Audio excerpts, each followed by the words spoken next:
السلام عليكم ورحمة الله. أهلا وسهلا زوار موقع الراشدية.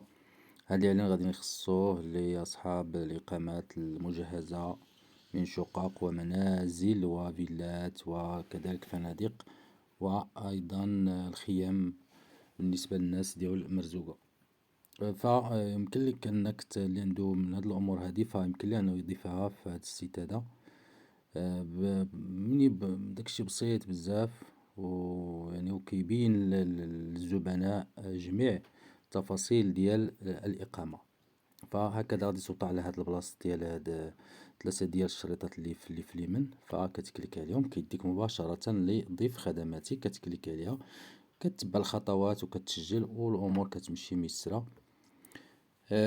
باش في الاخر كيخرج الموضوع ديالك بحال هكا، والإعلان ديالك بحال كيما غادي تشوف بحال هكا كيخرج فيه على حسب التقييمات ديال الناس. أي واحد كرا عندك راه ممكن أنك تطلبو باش يدير تقييم، أنا كيما كتشوف هنا واحد التقييم. جوج ديال الغرف واجهة وحدة. هاد الصنف ديال الشقة مفروشة، المساحة ديالها 800 متر. الكراء، نوع الكراء كراء يومي، 300 درهم الليلة. الطبق الأول فين كاينة، هادو التفاصيل كلها كتكون في الصفحة الأولى. وثم حتى الصور كذاك راه كيمشيو هذا كيدوزو. وكما كتشوف هنا كاين يعني بأن هاد الشقة فهي تمت مراجعتها من طرف الزبناء.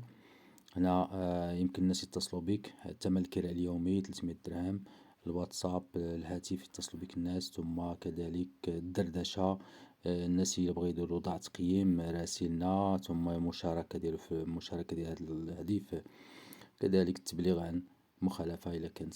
كذلك هنا وصف الإقامة، الصور ديال الإقامة. هنا المعلومات ديالها كما كتشوف فيها جميع التفاصيل. هادو كلهم ممكن تضيفهم اللي غادي تضيف للشقة ديالك ولا الإقامة.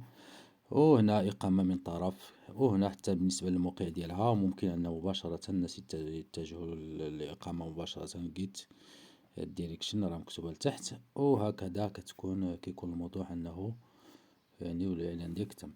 نتمنى إن شاء الله التوفيق، وأي استفسار مرحبا.